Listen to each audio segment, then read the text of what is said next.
Bonjour tout le monde, c'est Agathe de la Pensée Colorée. Alors, je vous retrouve aujourd'hui pour un live que j'ai intitulé « Et si en mai tu faisais un job qui te plaît ?» Alors aujourd'hui, nous sommes le 2 mai, lendemain du 1er mai, donc 1er mai qui a finalement une double symbolique. Première symbolique puisque c'est la fête du travail et seconde symbolique avec ce dicton qui vient compléter le dicton d'avril, ne te découvre pas d'un fil. En mai, fais ce qu'il te plaît et que l'on a tendance à développer et à se dire que en mai c'est le mois où on peut faire tout ce qui nous plaît, même au-delà de la manière dont on s'habille. Alors, j'avais envie justement d'échanger avec vous là-dessus. Alors déjà, moi, ça m'amuse toujours la fête du travail où on est censé justement célébrer euh, le travail.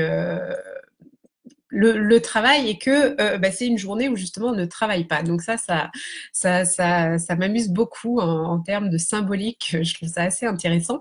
Mais ce que je voulais vous dire, c'est que je trouve que ce mois de mai, au-delà de la date du 1er mai, c'est vraiment un moment où vous pouvez vous poser les questions justement et vous dire, ok, justement, j'étais contente le 1er mai de ne pas travailler.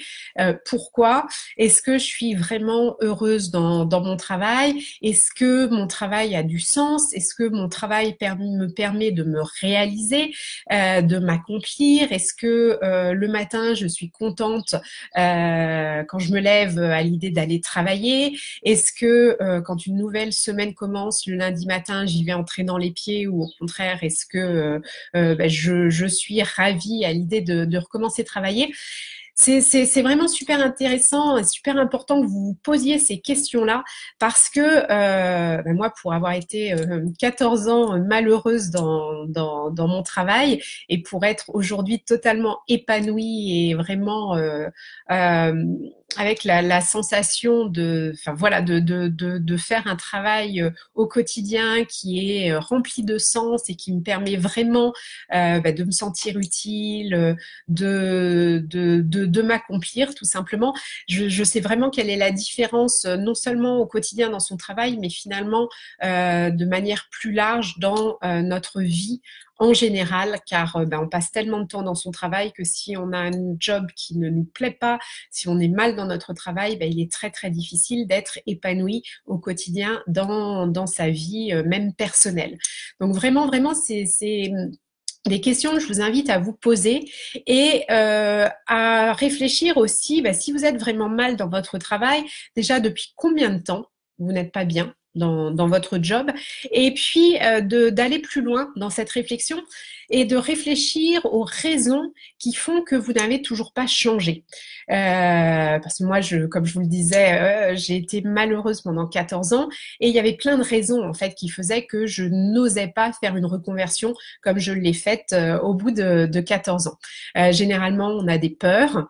On a peur de ne pas réussir, on a peur de se tromper, on a peur de l'inconnu, on a peur de manquer d'argent. Il y a plein de peurs qui peuvent être là. Alors, je vous rassure, toutes ces peurs-là, on peut les apprivoiser et passer au-delà pour oser.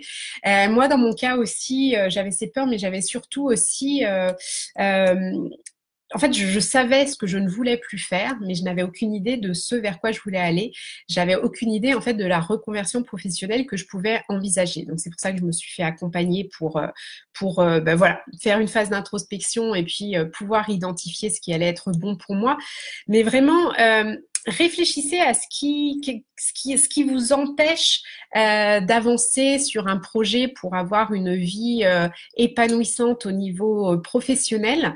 Qu'est-ce qui vous empêche d'avancer? Quels sont vos freins? Quels sont vos blocages?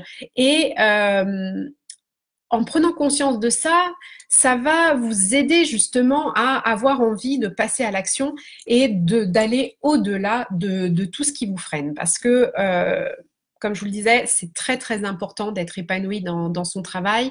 Dites-vous bien que, enfin voilà, un travail, on le fait pendant plus de la moitié de sa vie, donc réfléchissez à ça et dites-vous que si vous n'êtes pas bien dans votre job aujourd'hui, c'est important justement d'envisager autre chose et de passer à l'action pour avancer vers un nouveau projet. Et donc ça, c'est vraiment autour de cette journée, la fête du travail du 1er mai. Et puis justement, profiter du mois de mai qui est un mois... on est au printemps, c'est, je trouve, la saison idéale pour lancer des projets, pour réfléchir à ce qui vous tient à cœur, ce qui va vous permettre de vous accomplir. Et ce dicton, cet adage en mai, fais ce qu'il te plaît, pourquoi pas justement décider en mai de faire professionnellement quelque chose qui va vous plaire, qui va vous permettre de vous accomplir et puis de vous dire que ce n'est que le début d'une nouvelle vie dans laquelle vous allez faire au quotidien quelque chose qui vous plaît. Voilà, c'était ce que j'avais envie de partager avec vous en ce joli début de mois de mai. Le mois de mai, c'est un mois que j'aime beaucoup. Alors, il y a plein de ponts en plus. Mais oui, c'est un mois où on commence vraiment à... voilà, aujourd'hui, il a plus dans le sud, mais le soleil est en train de revenir. Mais je pense que c'est vraiment un joli mois pour vous, pour débuter un nouveau projet. Donc, n'hésitez pas à vous poser toutes ces questions. Et puis, j'en profite aussi pour vous dire que justement, dans le cadre de ce début mai, de la fête du travail, de ce 1er mai, eh bien, je propose une promotion sur le guide que j'ai rédigé, le guide avec les 7 étapes pour déterminer le job de vos rêves. Un guide que j'ai créé il y a déjà quelques temps, dans lequel en fait je partage tout mon vécu, tout ce que j'ai mis en place justement pour identifier le job qui me permet aujourd'hui de m'épanouir. Et donc c'est un guide qui fait une 40aine de pages sous forme de PDF. Dans lequel vous allez trouver des exercices, des mises en action, des réflexions pour vous permettre d'avoir des prises de conscience et puis d'avancer justement dans ce projet, d'identifier le job qui est pour vous et qui va vous permettre de vous épanouir. Donc, le tarif habituel est de 17 € pour ce guide et exceptionnellement, pour célébrer la fête du travail et le début du mois de mai, il est à 7 €, donc ce qui fait 60% de réduction, 7 € jusqu'à demain soir, donc vendredi 3 mai minuit. Donc dépêchez-vous si vous avez envie d'avancer vers une vie qui est la vôtre en ayant un job qui vous plaît. Je vais mettre le lien sous la vidéo et comme d'habitude, n'hésitez pas si vous avez des questions, vous pouvez me les poser en commentaire. Si cette vidéo vous a plu, n'hésitez pas à faire des petits likes. C'est important pour Facebook que vous me montriez que ce que je partage avec vous vous plaît. Et puis, je vous dis à très vite. Et n'oubliez pas, en mai, c'est le mois idéal pour commencer vos beaux projets et faire ce qu'il vous plaît. À très vite. Bye bye.